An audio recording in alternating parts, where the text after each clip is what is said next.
Muy buenas noches, bienvenidos a Signo Pesos, la economía al alcance de su pantalla. Estos son los temas claves de hoy.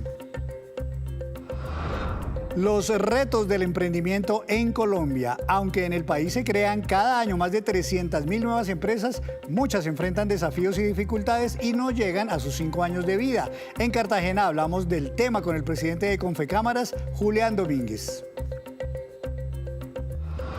Colombia fue suspendida de Egmont Group tras revelar información clasificada. En una locución del presidente Gustavo Petro, esa asociación de las unidades de inteligencia financiera de todo el mundo sancionó a Colombia. Les tenemos las reacciones. La reforma tributaria encarecerá los combustibles. Los distribuidores minoristas hicieron cuentas del impacto que la ley de financiamiento tendrá sobre el precio final de la CPM y de la gasolina. Ya viene Víctor Grosso con las cifras.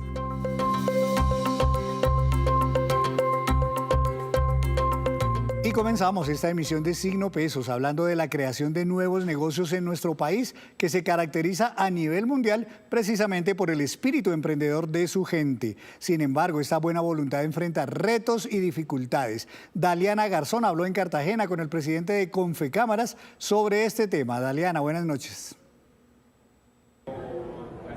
Henry y usuarios de Noticias Caracol Ahora de Signo Pesos, es un gusto saludarlos en el Congreso de Confecámaras 2024 que se desarrolla acá en la ciudad de Cartagena. A esta hora con un invitado muy especial justamente para hablar de esos temas que nos competen en Signo Pesos, la economía. Doctor Julián Domínguez, presidente de Confecámaras, bienvenido a Signo Pesos. Estoy muy contento de estar esta noche con ustedes. En realidad ha sido un congreso espectacular donde nos hemos paseado por la política económica, por las empresas, por ejemplos maravillosos de éxito, en donde hemos podido compartir más de 1.500 personas en este congreso. Precisamente, doctor Domínguez, quería consultarle por el tema de la creación de empresas. ¿Cómo avanza Colombia en este sentido y cómo es ese contraste entre la apertura de empresas y también el cierre? Bueno, en el primer semestre de este año se han creado 175.000 empresas. Esos 175.000 respecto del primer semestre del año pasado es una disminución muy leve del 0.4%. Lo que nos preocupa son las cancelaciones. Las cancelaciones han aumentado cerca de un 6%, es decir, firmas que han salido del mercado. Y esto hay que observarlo porque este año, donde el crecimiento, según el Banco de la República, va a ser del 1.8%, lo que tenemos que buscar es que haya mayor perdurabilidad de nuestras empresas, que las empresas perduren y al mismo tiempo que crezcan nuestras empresas. Y a eso hemos dedicado parte de este congreso que se ha denominado Haciendo la Tarea. Precisamente, presidente, quería consultarle cuáles son algunas de las razones por las que los colombianos a través de sus empresas no están logrando perdurar después de 5 años. Bueno, hemos identificado cuáles son los factores de crecimiento y en esos factores de crecimiento, por ejemplo, el acceso al crédito. Nos parece que mejorar la condición de acceso al crédito y las tasas de interés es un factor muy importante si queremos efectivamente que nuestras empresas no se vean en dificultades. Por otro lado, es poder practicar algunas transferencia de buenas prácticas que permiten que haya, por ejemplo, empresas que tienen visión, que llegan más eficientemente a los mercados, que tienen capacidad de gestionar con buena capital humano, con buenas personas capacitadas su actividad, que tienen la posibilidad de estructurar planes de financiamiento. Esos son factores claves y que son habilidades blandas, no requieren mucho capital, es realmente, pero el acceso al crédito y la inseguridad son los dos flagelos más graves de nuestros empresarios. Doctor Domínguez, usted hablaba de un tema muy importante y es un estudio que han hecho desde Confecámaras que arroja que aumentando la productividad también podemos garantizar que las empresas también tengan una mayor sostenibilidad en el tiempo. Háblenos un poquito de eso. Mire, si nosotros mejoramos la productividad empresarial, a partir, por ejemplo, de lo que hacemos en fábricas de productividad, por donde han pasado más de 5.000 empresas, que también ha sido objeto de estudio aplicando la metodología de crecimiento empresarial o movilidad empresarial a 3.500 de estas empresas, lo que encontramos es que cada 1% de productividad empresarial genera un impacto en la duración de las empresas del 37%, y cada punto, o sea, un 1% de eficiencia productiva también ayuda en un 16% a que las empresas duren más. Presidente, un tema también muy importante es la economía popular. Vemos que en el país la industria, la mayoría de las empresas son micro y pequeñas empresas. ¿Cuáles son las apuestas desde el sector en este sentido? Nosotros hemos venido trabajando en dos programas muy importantes que se llaman Alístate y Transfórmate, que es la manera de ayudar a las empresas para que efectivamente nuestras empresas pues puedan ir hacia la formalidad también. Y en esa materia, más de 4.600 empresas han pasado por estos programas. Hay algo muy importante que, dado que el tema de acceso al crédito es uno de los factores más críticos, 2.650 empresas han tenido aprestamiento o alistamiento para que puedan ir a los bancos a pedir créditos mediante el análisis de su perfil de crédito y de esa manera mejorar sus condiciones de acceso. Presidente, usted menciona un tema muy importante, es el tema del acceso al crédito, que es una de las dificultades que exponen muchos emprendedores, que en el camino de lograrlo, pues se les niegan estos créditos porque son personas con alto riesgo. El gobierno le apuesta a la reactivación económica, por ejemplo, por medio del Gran Pacto por el Crédito. Acaban de poner al servicio de los colombianos 55 billones de pesos en los próximos 18 meses para la recuperación de nuestra economía. ¿Usted cree que este es el camino para que realmente micro, pequeños y empresarios en general logren su reactivación? Y sumado a esta medida, ¿qué más nos hace falta? Bueno, nos hace falta trabajar más en las garantías. Efectivamente, que el Fondo Nacional de Garantías, como lo ha venido haciendo, extienda y amplíe las garantías.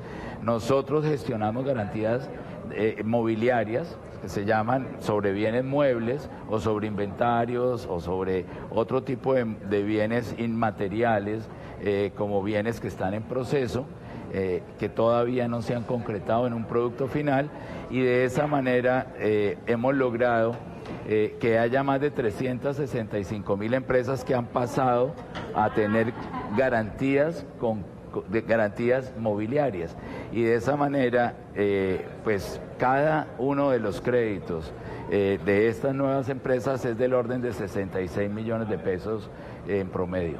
Doctor Domínguez, ¿cuáles son las empresas de los sectores con mayor participación ahora mismo? No, sin duda siguen predominando comercio, pero uno ve un repunte importante en el sector servicios, cosa que es muy importante para el país, porque esto tiene que ver con servicios, por ejemplo, de turismo o de tecnología o servicios personales, de consultoría, entre otros. Y eso ayuda muchísimo a que tengamos unas dinámicas no solo dentro de los sectores tradicionales de comercio e industria, sino también el sector servicios es muy importante. Presidenta, ayer el gerente del Banco de la República hablaba sobre el tema de la regla fiscal, que no está de acuerdo que se adelante 2026 a 2025, que es mejor que perdure y que sea estable porque, entre otras, esto genera incertidumbre. ¿Usted qué opina sobre esto? La seguridad jurídica es fundamental. Nosotros hemos planteado la necesidad de despejar rápidamente el tema de la reforma laboral, la reforma de salud y la reforma tributaria. Y por otro lado, que se mantengan las reglas de juego. Ese es el mejor incentivo a la inversión. En este sentido, ¿cuál cree usted que sea esas proyecciones de pronto de crecimiento económico? Hemos visto una recuperación. ¿Qué nos puede esperar, digamos, ustedes como empresarios, conocedores del tema, de aquí al cierre del 2024? Nosotros pensamos que se va a cumplir la meta del Banco de la República de un crecimiento modesto, pero al fin y al cabo crecimiento, no una recesión, del 1.8%. Ahora, también depende de qué vaya a pasar con los mensajes precisamente de seguridad jurídica y de reglas de juego en este segundo semestre, porque si, digamos, se anarquizan los mensajes, va a ser muy complejo que la economía pueda mantener el ritmo que ha venido tratando de cumplir para su recuperación. Pues doctor Domínguez, presidente de Confecámaras, le agradecemos muchísimo por su tiempo, muy amable. A ustedes muy amables y felicitaciones, porque Signo Pesos siempre está presente en nuestro Congreso, haciéndolo de una manera importante porque es análisis más información. Pues muchísimas gracias, doctor Julián Domínguez, presidente de Confecámaras. Esa está toda la información, precisamente desde el Congreso de Confecámaras, que se puso cita acá en la ciudad de Cartagena, Bolívar. Siga usted, Henry, con más. Gracias, Daliana, a usted y al doctor Julián Domínguez. Hacemos una breve pausa, pero cuando regresemos espere que los días sin IVA podrían revivir. Ya les cuento por qué. Gracias por continuar en Signo Pesos. A esta hora llega Víctor Grosso con más noticias claves del día. Don Víctor, en esta noche con tema de combustibles, ¿verdad? Don Henry, buenas noches televidentes. Bueno, dentro de esta semana que pasaron tantas cosas en materia económica, pues se presentó la famosa ley de financiamiento y cada uno de los sectores está mirando cómo los impacta. Y usted, Henry, aquí ha hecho un trabajo muy interesante explicando muchas de las cosas, porque cada día nos encontramos con artículos nuevos, empezamos a entender más cosas, porque es un proyecto pues bastante grande que tiene muchos impactos, mucha tela que cortar. Entonces hoy hubo un pronunciamiento sobre el capítulo de esta ley de financiamiento que entra al Congreso de la República, el capítulo que tiene que ver con los combustibles, porque hay unas nuevas cargas sobre los combustibles, Henry, que harían esas cargas que suban otra vez por un tema netamente tributario los precios tanto de la gasolina como del diésel en nuestro país.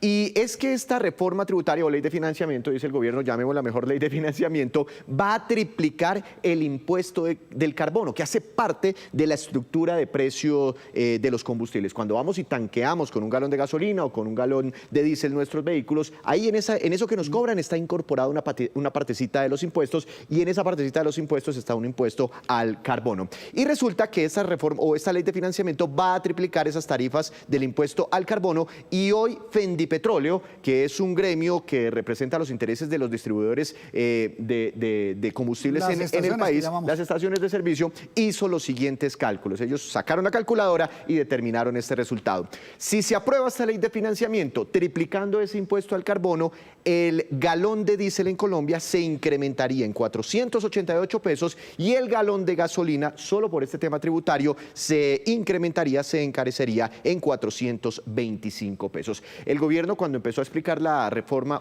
la ley de financiamiento, dijo que era un proyecto que impactaría solo a los súper ricos del país. Y con temas como estos, muchos les están diciendo al gobierno, no, señor presidente, no necesariamente, sí, va a impactarlos también, pero al resto de los colombianos, los que llenan con combustible sus vehículos, pues también los va a impactar por temas como estos. Y seguramente también eso le podría poner en problemas, en aprietos al ministro de Hacienda, que le había prometido a los camioneros que el diésel ya no subía sino los 400 pesos ahora, otros 400 en diciembre que se habían acordado. Con esto ya... Porque esto sería adicional, ¿no? A ese acuerdo que lograron para levantar el paro. Sería adicional, aunque no es por voluntad del gobierno, sino por un tema tributario. Y hay otro problema, don Víctor, sobre el sector energético, y es que hoy un juez en Santa Marta ordenó suspender las actividades de exploración y explotación de gas en el pozo Uchuva 2 frente a Santa Marta. La medida fue tomada al resolver una tutela de la comunidad indígena porque no se cumplió, dice la comunidad, con la consulta previa que se debía hacer.